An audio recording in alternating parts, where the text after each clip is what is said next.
You have landed on The Substance. I'm your host, Trevor Aiken, and I'm joined by my two co-hosts, Philip Marinello. Hey, everybody. And Vincent Edwards. Hey, how's it going?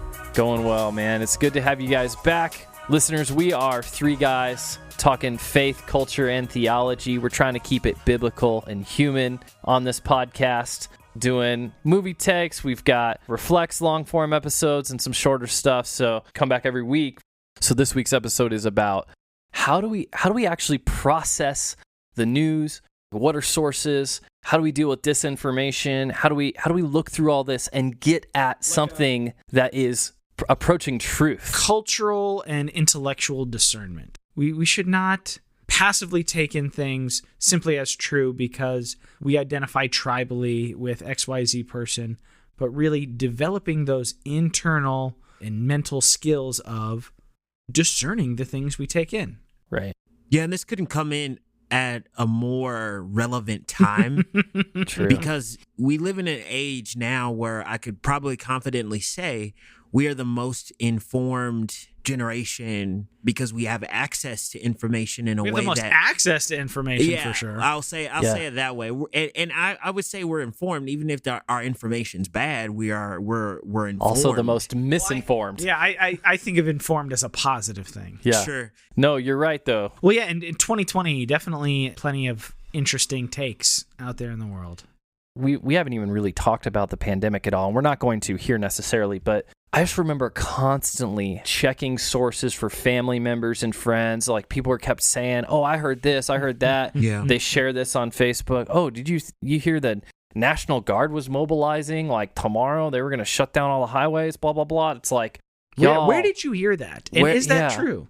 It was a barrage of misinformation just constantly. It still is, yeah. And so it's just been on high alert. And actually, one of the places that I got passionate about this, there was a question and answer time, and there's folks asking about, like, hey, how do we be discerning with the news? There was a spiritual leader. I was really hoping to hear the person say, like, hey, here are some general principles to approach things. But instead, what was named was actually just like, here's 3 news sources that I tend to go to. And it's like, I think that is the wrong approach, because ultimately news sources can have, it can be a mixed bag. Like, nobody has the corner on the market of they always have the right information all the time. Television channel or a publication or a news feed.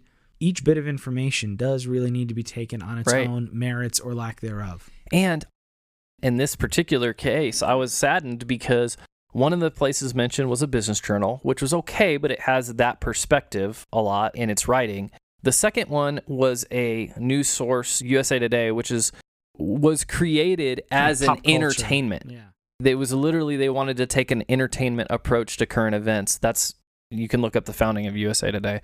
And then the other was a media organization that was explicitly founded to be a voice of partisan politics. Ultimately a Republican it's Party. Ideological rather than informational. And once again, that doesn't mean that any of these sources does not have good information. Right. They actually do, and they frequently do. They just also have other things. And so it can get frustrating to just hear, like, oh, these are the ones you should listen to, when if I was just going to give one name, which I'm not going to do on this podcast because I don't think it's the right approach, I wouldn't give one like that. I would give one that had probably a little bit more objective stuff and where it was easier to find sources. Right. And I think that's the biggest thing right there, is just doing a little bit of research ourselves, because being well-informed takes a little work. If we want to make sure that the information that we're going to share, we want to make sure that we've, in a lot of ways, done our homework. And that's why, again, it's this call to really take the topic of news and sources seriously, because these are areas where we make decisions, and how we see people and how we treat people and how we look at certain demographics. And right there, Vince, I think is a super big key, especially right now. Like, it's beyond just how we see the world and our own values. Sure. It really does affect how we treat one another. And the Bible has a lot to say about how we treat one another. Absolutely. And if how we as people treat one another is more conditioned or motivated by the ideological news sources we take in rather than trying to seek discernment and truth, then that's a major problem. So Right. Yeah. let's get into it, Trev. What do you got to hit us off Well, with? absolutely. So what we want to do is kind of give a couple of things to think about, like questions to go through when you're approaching news sources. And along the way, probably be a little convicting us too. But so one of the first things we were thinking about when you're looking at news or a headline or things like that, whether it's on the TV, on radio, on your news feed, on your social media, first thing On to your ask, podcast feed. probably one of the first things to ask, is this newsworthy? Sure. There's so much stuff out there. What was the thing that you said earlier? Like, local man has a... So we were talking off air about local man has a bad opinion. Right. Because they're not talking about insidious movements. They're not talking about pieces of legislature. They're not talking about things that have tens of thousands or hundreds of thousands of people behind them. They're like, a guy with 36 followers did a tweet that was bad. Yeah. Let's get angry about it and demonize him. And because he thinks a bad thing, everybody that doesn't fully agree with us probably 100% agrees with him. Therefore, we're justified in our ideological hatred and like not working with other folks outside of our tribe because they think crazy things like this one guy. Right. Yeah. So yeah, not newsworthy. Well, and you see that a lot because more and more as social media has become more popular, especially Twitter, they are incentivized to publish stories on this thing is happening online on social media.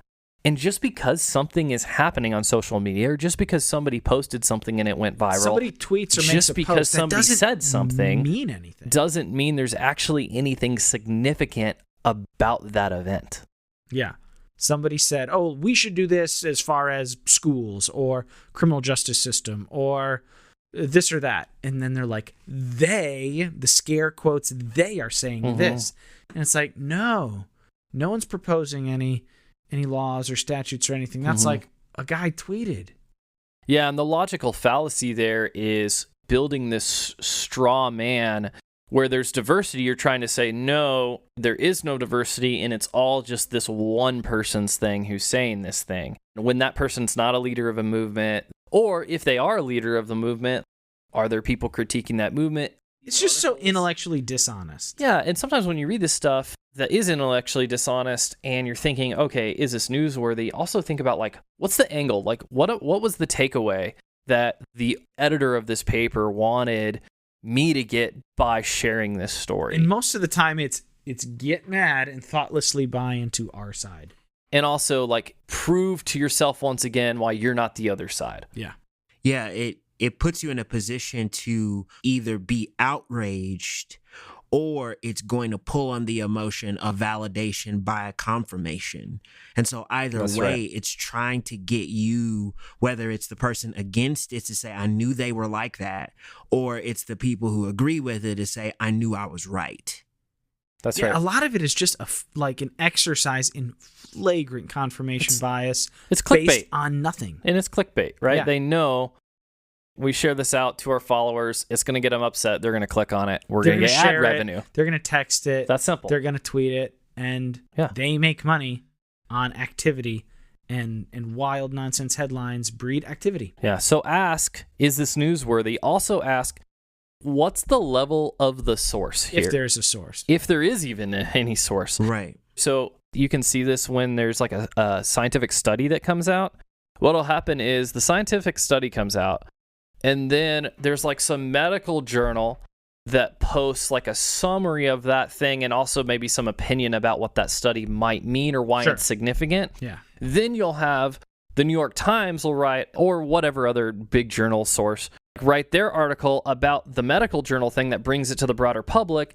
And then you'll have all these like news and reaction articles, whether it's CNN or Fox or all these other usually secondary, like they're big names, but they're not. They're a mouthpiece to the people rather than like a primary source. Well, yeah, and not only that, like a lot of times when a big journalistic powerhouse place like the New York Times, like the Washington Post, like does heavy duty reporting, other places will pick up their reporting, right? So like when they do that work on that, taking that journal, but that now the thing is, if you're reading that article, you're literally 4 times removed or whatever from this original source. And so Well, that's a problem with a you lot got to take note of that. And I mean, I know we'll get to this later. The problem with a lot of the 24-hour news television stations is that it's commentary. It's not news.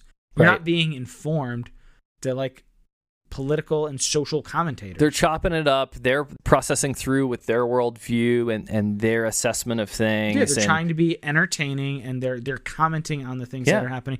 They're not reporting the things that are happening. And the other thing is they're incentivized to keep you watching, right? Once again, the ad revenue, like how can we keep you going for more minutes on this channel? And so if you have a concise and pointed explanation of what's going on and you're done, it doesn't keep eyeballs on your station. But thinking about this level of source, so one of the ways you've got to be able to combat this is look at the articles itself and look at the sourcing. Okay, where is it coming from? So if you're reading that article on whatever place and it's like, oh, the New York Times reported this. Okay, get rid of that article, go to the New York Times source. Okay, read that. Well, they say, oh, well, this medical journal did this. Well, then get rid of the New York Times, read that journal article if you have access to it or if you can try to get access to it. And see if you can get closer and closer and closer to that primary source. Because the primary source has that data. In some places, I've actually found where somebody listed, well, this conclusion from this article. And I actually went and found the original scientific study. And in the study notes, the authors of the study actually contradicted the finding of that article. Like the article said, this study means X. And the people who actually wrote the study said, anybody saying that our study means X is wrong. Our study does not mean X. Well, that's interesting. So it's very easy when it's like playing this game of telephone. If you're further and further from that original source, it's like a malicious game of it's a capitalistic malicious game of telephone. And the way that you can combat it is good journalism will link, especially online. They will link to the source. Show you exactly the sources. They'll show you the source. Good ones. They'll show you a full video of the event, or they'll show you a full audio transcript of the thing, or they will link you to the original study, etc. They won't just link you all around on their site. Reports or the data. Because, I mean, anybody can type up words and say, hey, this means that, get upset. This is where I have to call out Fox News' articles online. Because this is one of the things that first frustrated me with Fox News. And one of the things that frustrated me was I was trying to get to the bottom of what's going on. And all the links, at least on my app, on Fox News stuff, you click it, it will just take you to another article from Fox News, maybe about an adjacent topic. Yeah. But it's not actually taking you back to the source material. There's no sources. And one of the things, like, I don't always agree with Fox. That's VOX on that one. One of the things that they have done well is a lot of their articles will take you away from their site into the source material. Yes. And that's like, you're seeing that they're being motivated to get you to the original data rather than just monetize you by keeping you in their network. And in general, yeah, you can. I think it says a lot about, frankly, the character of a company or a publication. Honest, like how much do they want their audience to be genuinely informed versus how much do they want their audience to get their point of view? Right. It's about the data. It's about looking at what's going on in actuality. When we do these studies, we're gathering observation, we're correlating it, we're breaking it down statistically and things like that. Like understanding that. I mean, as the date of this recording now, we're in late November.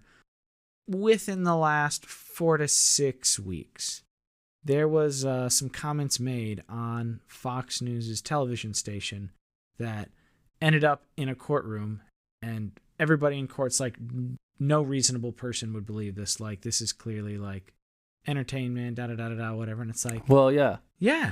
Well, on the TV in particular, whether it's Fox or CNN or these other ones, like there's a mixture of news and opinion. And so you have to also be realizing which one you're watching. Are you watching the reporting of news, or are you watching people opine on the news? And frankly, and those segments can be similar. If you're watching a guy talk for half an hour or an hour, not a whole lot of actual news in there. Well, yeah, no matter what the political leaning is of that person. I think that's a good point.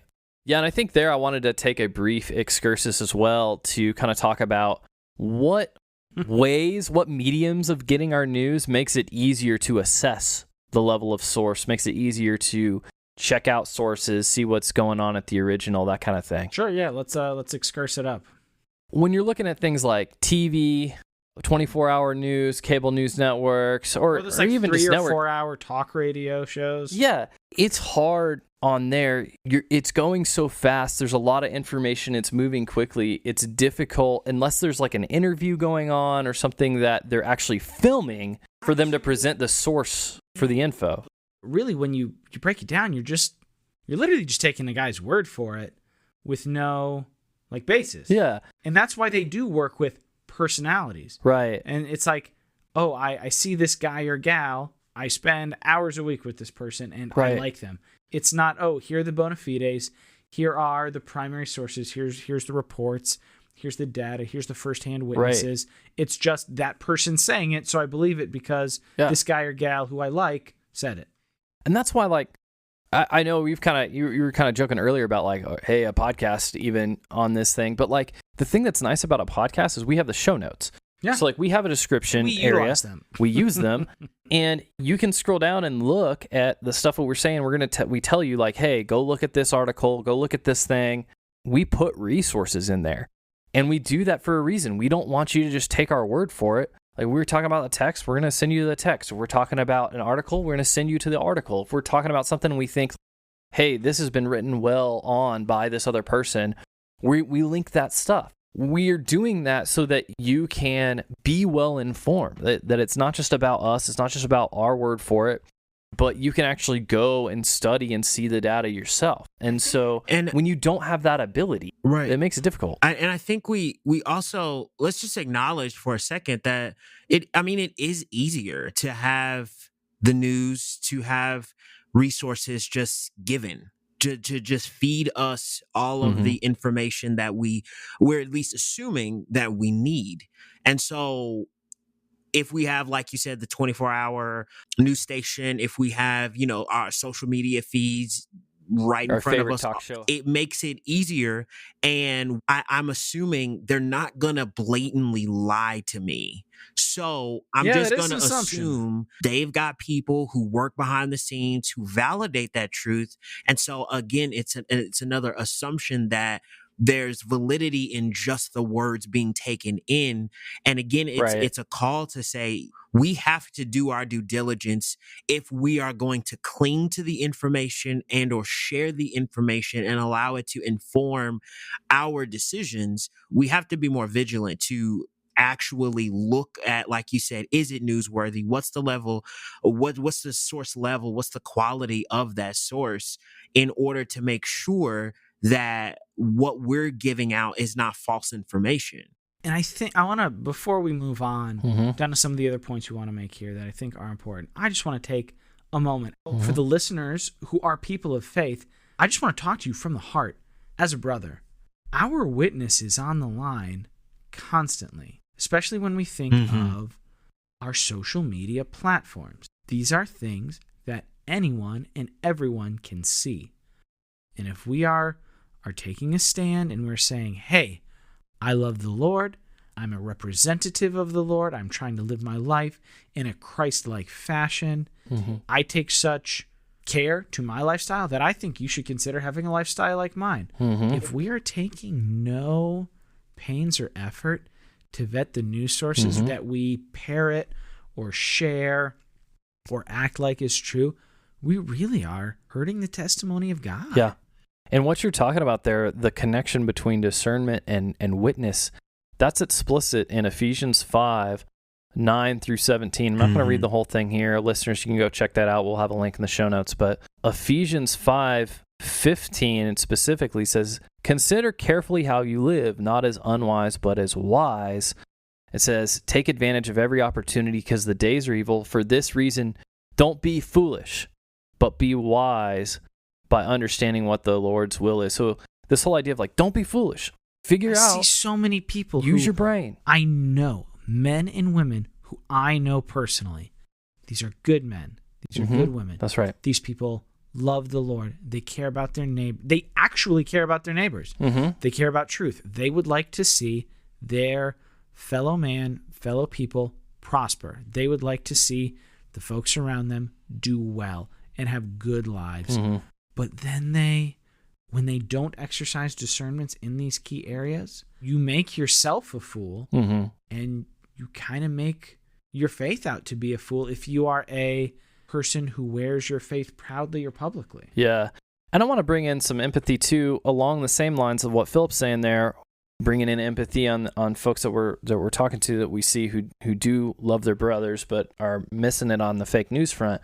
Because Vince, you had brought up like people don't believe that this person is going to lie to them, and I don't think that those people, like people that we were calling out as passing on bad information, I don't necessarily know that they all do it in bad faith. Some may, but ultimately, certainly some may, and I know that side of it. Be gracious though. But being gracious, like ultimately, a lot of them just they choose to believe it. Like maybe they haven't done the checks themselves. Like so many times, I've run into this where it's like, okay, this guy said this thing.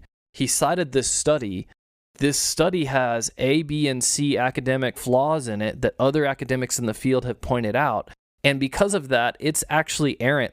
There's other studies on this same topic. They're all over here, and this study is way out over by itself. But it happens to seem to confirm the ideology of these folks over here. Mm-hmm. So they pick that up like, man, these are the guys who are actually getting it right. Yeah, there's an official person, there's an intelligent person out there that agrees with me. It is pure confirmation bias. So it gets, you can get excited that like, oh, you know what? They found it. They figured it out. Like I knew this was true. And so you pass that on to your listeners and maybe you believe that like, there's a bias in the community. There's a bias in the scientific community, and these guys are actually the fearless ones to be able to give you the truth. And so that's why their study might be the one that says that. It's, we don't come to truth by consensus. That's a popular thing people will say. Man, say that one again, Trev. Well, people say, oh, we don't come to truth by consensus. So like, this one study that's way out here by itself, it's okay that it's out here by itself because they found the truth, even though everybody else who analyzed the data and also knows that they didn't follow standard protocol in these 3 ways in the field. If we know that's the case, like, no, truth isn't come by consensus, but science is about collecting the observational data and organizing it into consistent things. Person who is a doctor of some field, doesn't matter what field, who says a thing you like, and you're like, I got a doctor on my side. Well, and that's the other one. So we talked about, is it newsworthy? We talked about the level of the source, but also the quality. What is the quality of the source? And Vince, I know you were talking a little bit earlier before the show. You were talking about Plandemic, and like we're not going to link or platform that stuff here, but certainly not. But didn't they have a really interesting example of quality of source manipulation? Yeah, because oftentimes, like I'm a person who thoroughly enjoys a good documentary. Sure. Documentaries can be a great source of information, and the thing about the pandemic was it's kind of taking, like you said, this person who's kind of on the outskirts, but who is a doctor, but then they started using sources and compilations of like Facebook videos. There's a guy who went viral during the time where everybody had an opinion about what cured the coronavirus, and a guy was a chiropractor, but his credentials weren't validated until later, and he had scrubs. I remember hearing so many people going, did you see that doctor that's saying this and that, and all those other doctors that are getting paid to do that? And I was like, is a chiropractor. No. That's a chiropractor. He's not an epidemiologist. He is not an infectious disease expert. He like pops your back. Like he's kind of I believe he was a pretty fringe guy to begin with. Now, what we're not saying in quality of source, we're not saying that a chiropractor can't have the truth about whatever. But don't lie. But it's don't straight up lie. But then you don't have the personal authority at that set. Like if you are somebody who has spent your life studying epidemiology, infectious diseases, stuff like that, public health, like how things spread, you've done that study. Then when you have a doctorate in that field and you're coming and saying a thing, we know it's not just a guy said a thing. It's okay, after all the things that you've studied and read, and you've been in the journals, you've been in the community, you've been studying the data and the observation and the collected knowledge in this field for years, it has been poured into you for you to have this degree, like that doesn't automatically mean that you're right, No. but it gives you a lot more It gives you credibility. credibility. Exactly. Whereas somebody who does not have that, if they say that, it doesn't automatically mean they're wrong, but they don't bring that credibility because They have no they don't have expertise. that. Yeah. So that's Don't pretend you have expertise in a Right. field. Just it's so deceptive and wrong.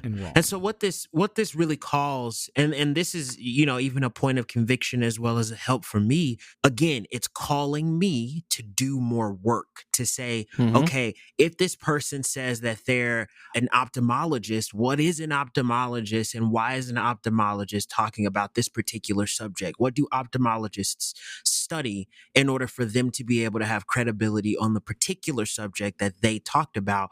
It's Right. really calling us to say there is no way around it. If we are going to actually have good, actual newsworthy, primary source level, high quality source material that we are going to hold on, there's no way around it. It's going to take us to do a little work. Which is wild. And again, don't want to cast stones too hard, and I don't want to do it recklessly. But some of these people who share those articles with questionable sources, questionable level of expertise, they're the same ones that are all the time banging the drum of, we need to be discerning.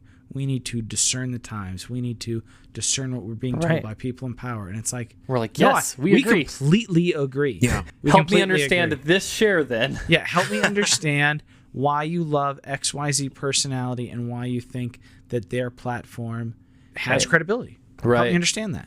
And that's not to say like we're not immune from sharing misinformation as well. Like everybody has to be careful. Like it's Oh, my easy in goodness. this world. Like, and honestly, I guess there's another brief excursus on like how to, when it comes to quality of source. Dictionary.com to excursus on this episode in the show notes. Yeah. Okay. we can do that. It's a bunny trail, I guess. But one of the ways that we can make this better is like we have a certain amount of time that we're taking in news. Like most of Yes. us are not professional journalists. We're not professional news watchers. We don't have this platform for a living where we have to like go through this material all the time. Like we're just reading on our news feed in the morning. We opened up Facebook in the morning. We opened up the Flipboard app or the Newsbreak app or the Apple News app or whatever your news app is. And you read a thing. You opened up Twitter, you read a thing. You opened up Instagram, you read a thing. And we just scroll. And the thing is, you've got maybe an hour of time that you've spent on news stuff or whatever your screen time has told you that is probably a larger number than you expected. Oof, yeah, it always is. But- Always, every But week. the thing is, you spent that time on volume instead of quality. 100%. You went wide instead of deep. And when you do that, you don't have the time to realize like, oh, this doctor said that. Doctor of what? Where did he get his? Oh, that guy got a degree from the Yale such and such. Well, this isn't like Yale. This is like there's some school down the street that just happened to have the word Yale in the title. Like this guy got his degree from a degree mill. That takes time, and it takes you having to do the digging.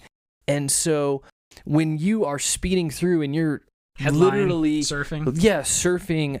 200 headlines versus reading 3 articles and doing the searches and doing the sourcing on it, like you're not going to learn. You're just going to get a sense. Right. You're going to get a sense of what's being I'm excited presented. about Brett McCracken's book coming out in February. Just talking the Wisdom Pyramid, I Yeah. believe, something like that. Just talking about how people of faith really need to spend their time, because time is, like Trevor was saying, time is precious, time is limited. If you are a professional journalist and you're listening to The Substance, give us an email, give us a call. We'd love to talk to you.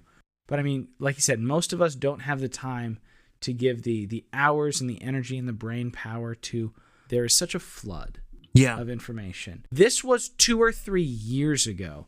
I saw a statistic, Google this, see if this is correct, saying that in 1 hour, the amount of material that is uploaded to YouTube could not be consumed in the average person's lifetime. There's so much out there. Most of it is not worth our time. The stuff that we do decide is worth our eyes and our ears and our mind. Trevor said it is, if it is worth engaging in, it's worth engaging well. Yeah. And I want to be hopeful when we ask the question, is what we're looking at newsworthy, and where's the level of source? Is it, or what's the quality? Like, it's out there. It really is. Yeah. There are very newsworthy primary Yes. or well done secondary sources, and very Sure. high quality where the doctor or whoever the person of merit is actually well studied, and they know what they're talking about, and they've, like you said, Trevor, they've spent the time, they spent the hours, and they're not at least seemingly not influenced by any third party. They just want to get the information out there. It is out there. So we're not saying everything that you've ever listened to is poor resources. It's not.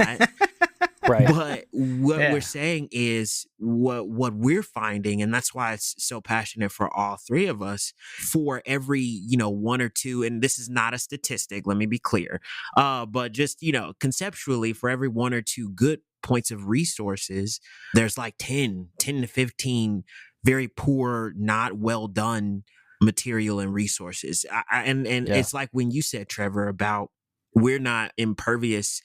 Facebook has a memories thing that it does, like, and sometimes I look back at it and some of the things that I've shared that I was like, yo, look, I'm like, thank you, delete. Right.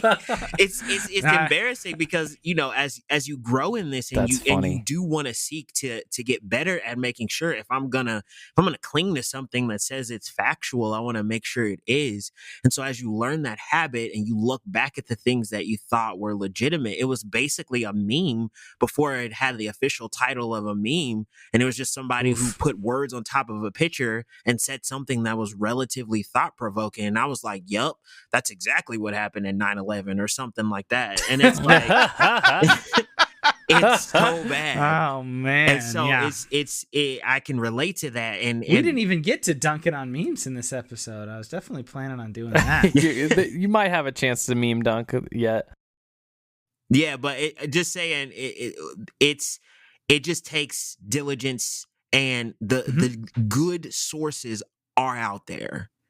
And to be great. And honestly, I want to just take a second to pause to remember that we are all on a journey, and not to be some sort of cliche, but to genuinely extend love and grace. Yeah. Because I know, just like Vince said, I'm certain I've deleted plenty of my posts that have popped up in Facebook memories personally.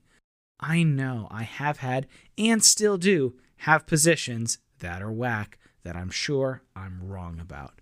So when we see people, brothers and sisters out there, or just people out there acting a fool and just getting crazy and posting just wild, gnarly nonsense, like, to remember that most of them are probably not trying to do that.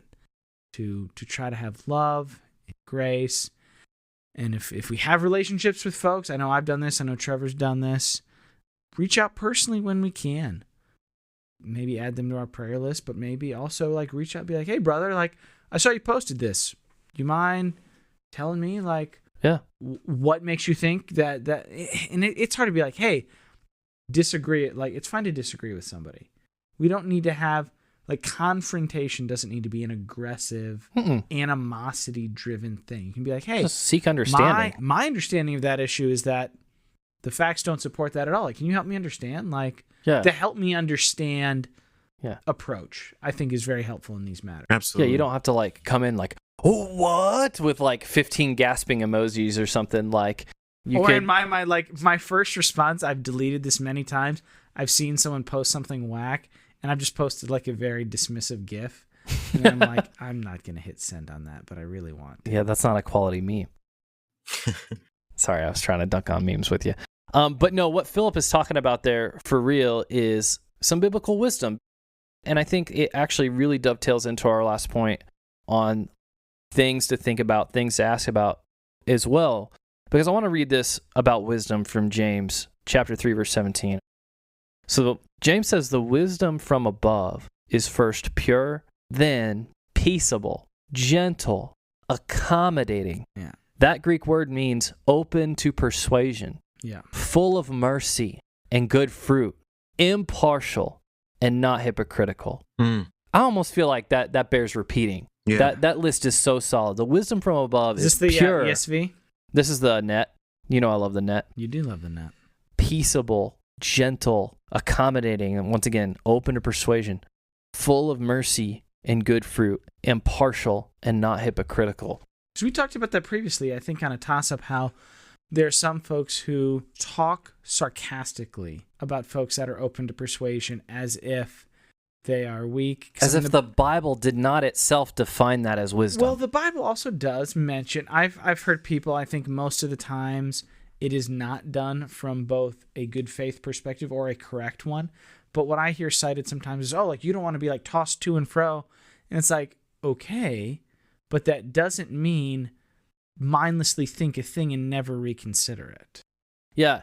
So that's what we're talking about. Like, the thing is, social media, they're businesses and they need to get your eyes on.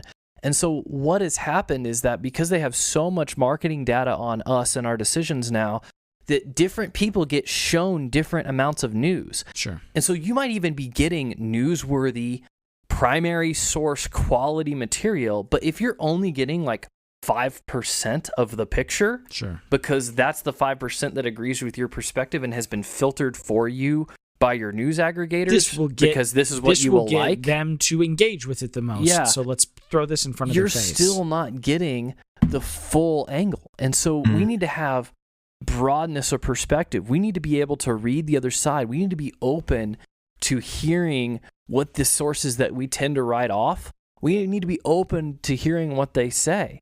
Y'all know, if you've been listening to the show, like, I'm by no means a far right person, but like, I got sent an article by a family member the other day that was from a far right news source. I read it. I looked at its sourcing. Its sources were good. Now, I don't know if it really met the is it newsworthy test 100%.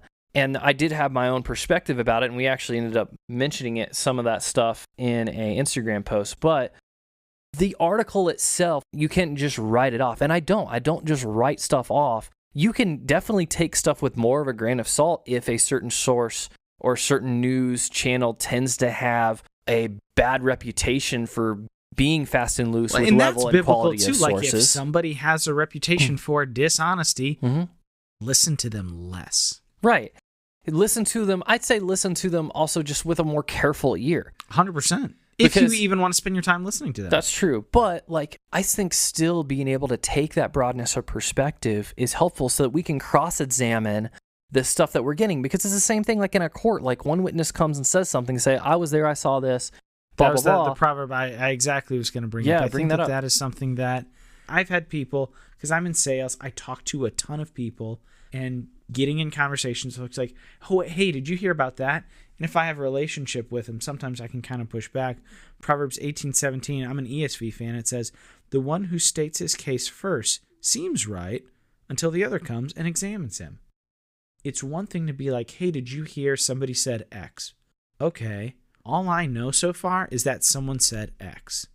Is X valid? Let's look at people who think not X, or people who have Y perspective, and then let's assess merit. Yep. Not start with, this is my team, this is my tribe, this is my tradition. Okay, is your team right? Is your tribe correct? Like, is your tradition based on truth? And these are the things that the Bible applauds. Yeah, that's right. And honestly, especially for the Christian brother or sister who knows their word pretty well, they understand the condition of the heart of mankind and where that heart stands before a holy and righteous God, and it's even after the Lord saves us, we still have the need to die daily and to pick up our cross and follow Christ. And so because we know that we aren't always right, and I know every single person will acknowledge that, because we often use the adage, nobody's perfect, or I'm not perfect, I'm only human.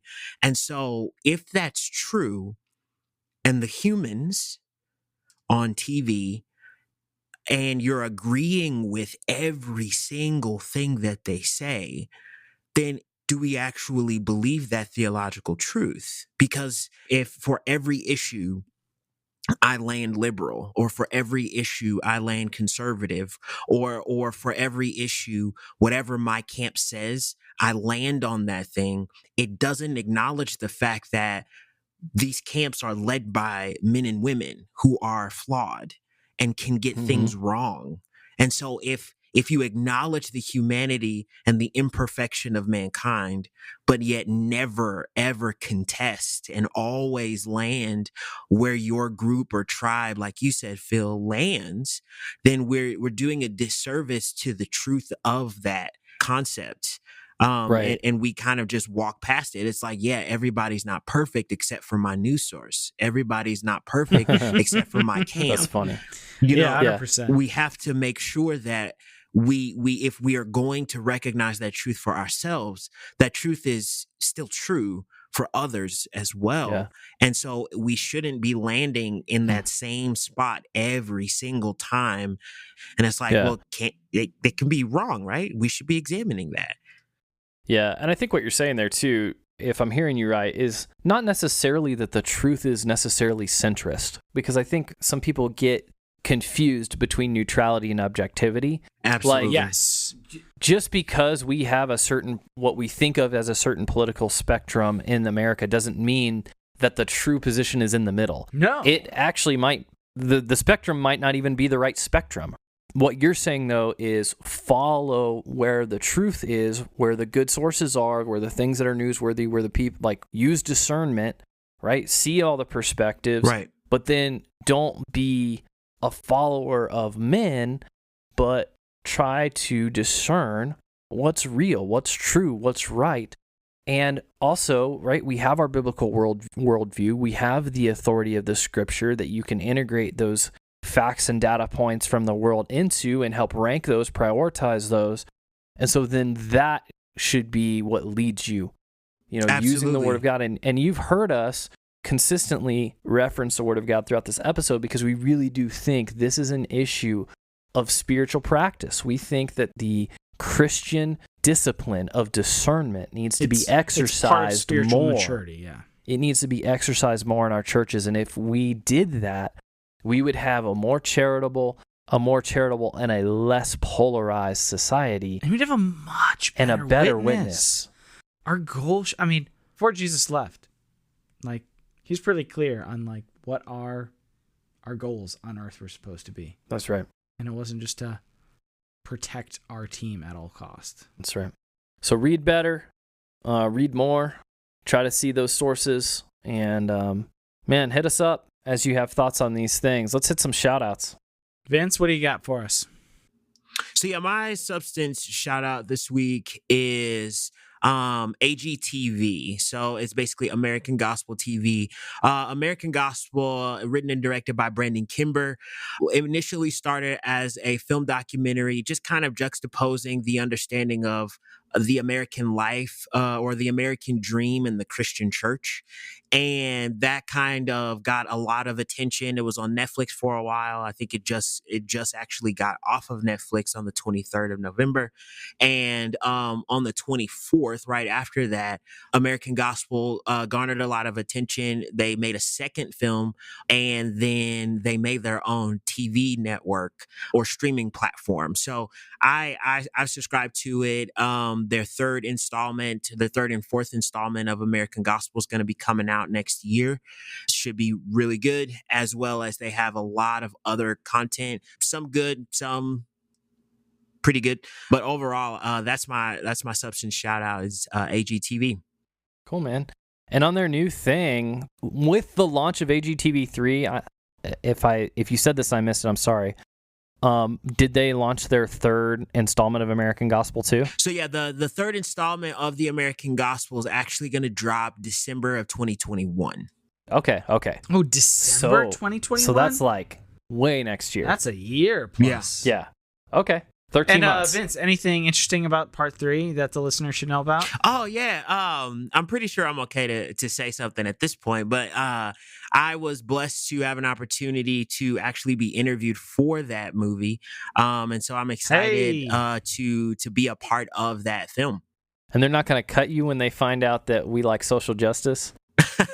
I mean, the guy who made the film, he heard our Jesse Eubanks episode, and didn't have any. He said it was a good episode. So, and he had great Man, there you feedback go. for our. Well, he's right. That was a dope episode. Yeah. Share that with all your friends. And he heard that Enneagram episode as well, and shared a lot of information with us there. So, as far as That's I dope. understand, at least for now, he doesn't seem to be opposed. So that's awesome. That's dope. All right, man. I was just making jokes, and you came back with the substance stuff, man. That's good. Trev, what do you got? So, my substance shout out this week. I think I do a lot of music. I guess that's because that's a place that I feel like is just chill for me. And one of the things I was telling Philip earlier today, Yeah. I'm so excited to be at a time right now. And maybe other people should correct me and they're like, dude, it's whack that you have this take. But like, I feel like it's been a long time since I've been able to just stream like 3 different albums of Christian hip hop and like really feel like all of them were solid lyrically, solid in production, and solid in truth. And so one of those albums that I bumped today was His Glory Alone by KB.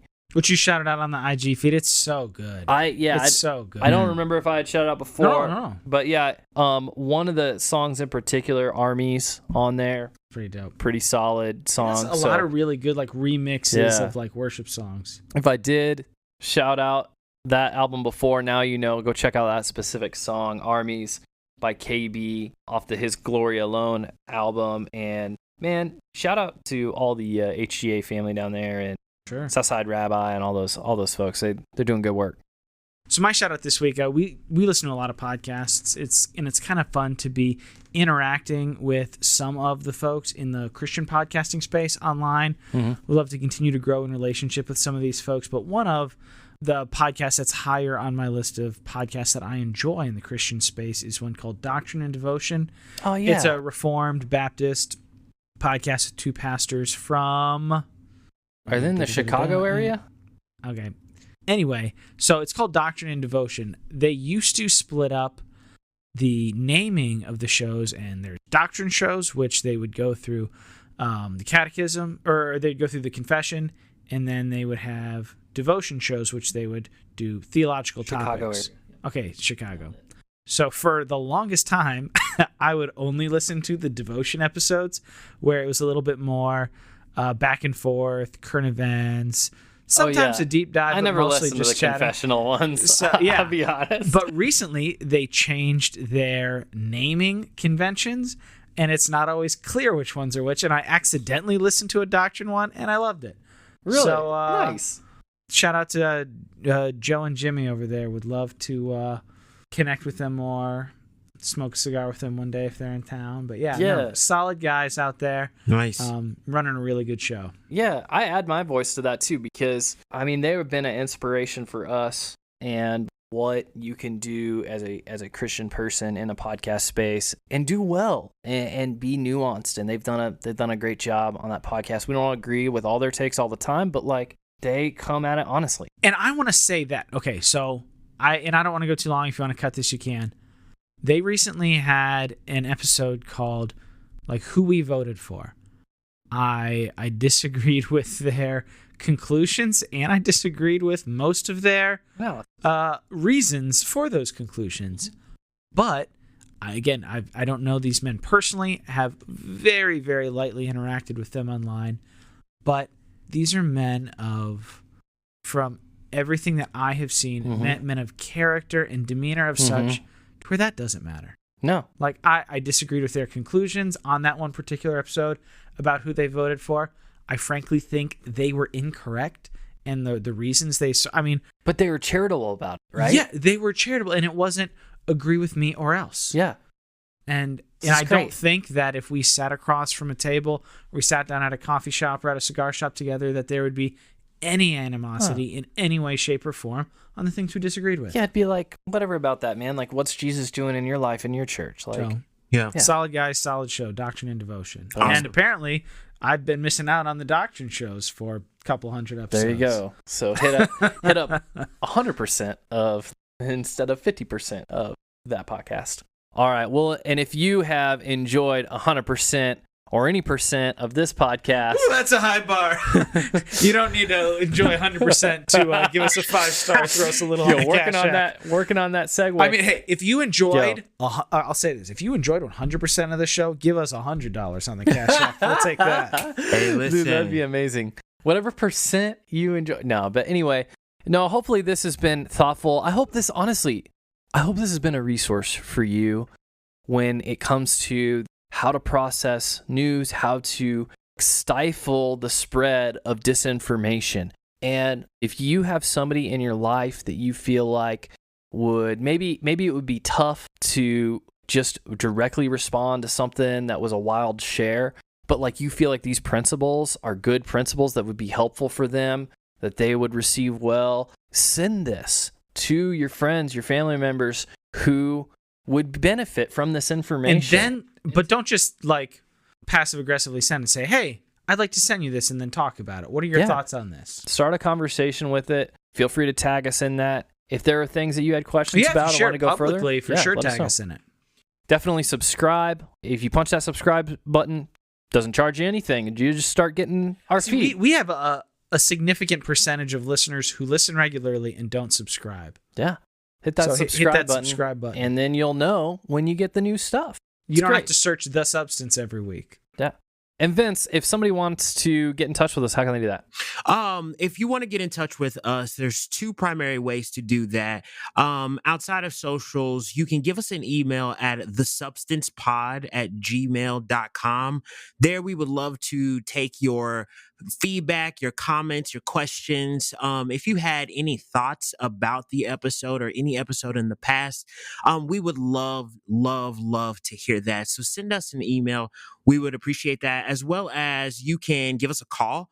Our phone number is 913-703-3883. We would love if you can give us a concise message, maybe no longer than 60 seconds of just letting us know. Try to keep it brief and direct, especially if you want us. We'd love to start doing segments of that on the show. Yeah, we would love to have you on the show. And if you just want to share something, definitely give us a call. Boom.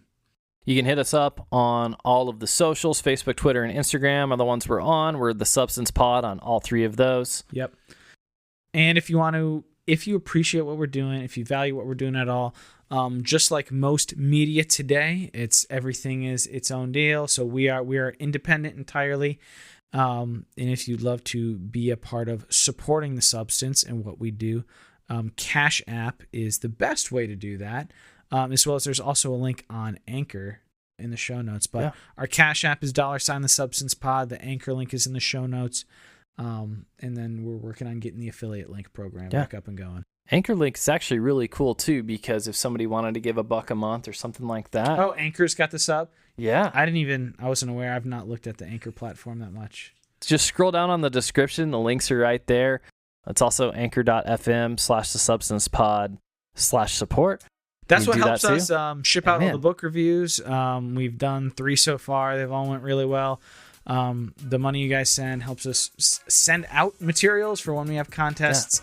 It helps us get materials for growing our show so that we can put more time into doing it, to providing you with a better product. Yeah, absolutely. So anyway, thanks for joining us this week.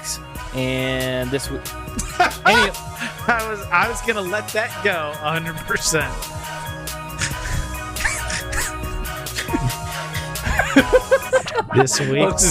This week's on The Substances. This week's on The Substances. That could be a good deal. Yeah, I've got some good ones on this episode for sure.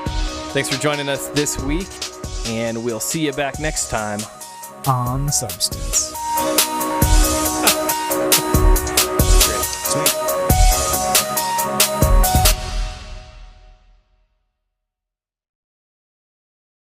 Word. Okay. I'm sorry. I'm like, guys, get your Substance shout-outs together. Yeah, get wrecked, Phil. No, I'm floundering. Who's got a thing? I don't know. I mean, this has some language. Shout out something classic. I apologize. Now I'm feeling the pressure really intensely right now. boy, oh boy. Shout out Listerine. Okay. Fresh Birth pocket packs from like. Kill all of that. I think I got these. I think I actually got these when we got married, like as part of our. We never got married. No, when me and Christina got married, you dope. So these I apologize, Vince. This is. Nah, you good, bro. Yeah. I'm I got enjoying these, like, the content myself. 10-year-old Listerine breast strips. Shout out to Listerine for making breast strips. I wonder what would happen if I put one of these I'll in. do a shout out here. All right. Okay. Pull it up. I don't even know if I need to do the name of it. Just because I thought it was.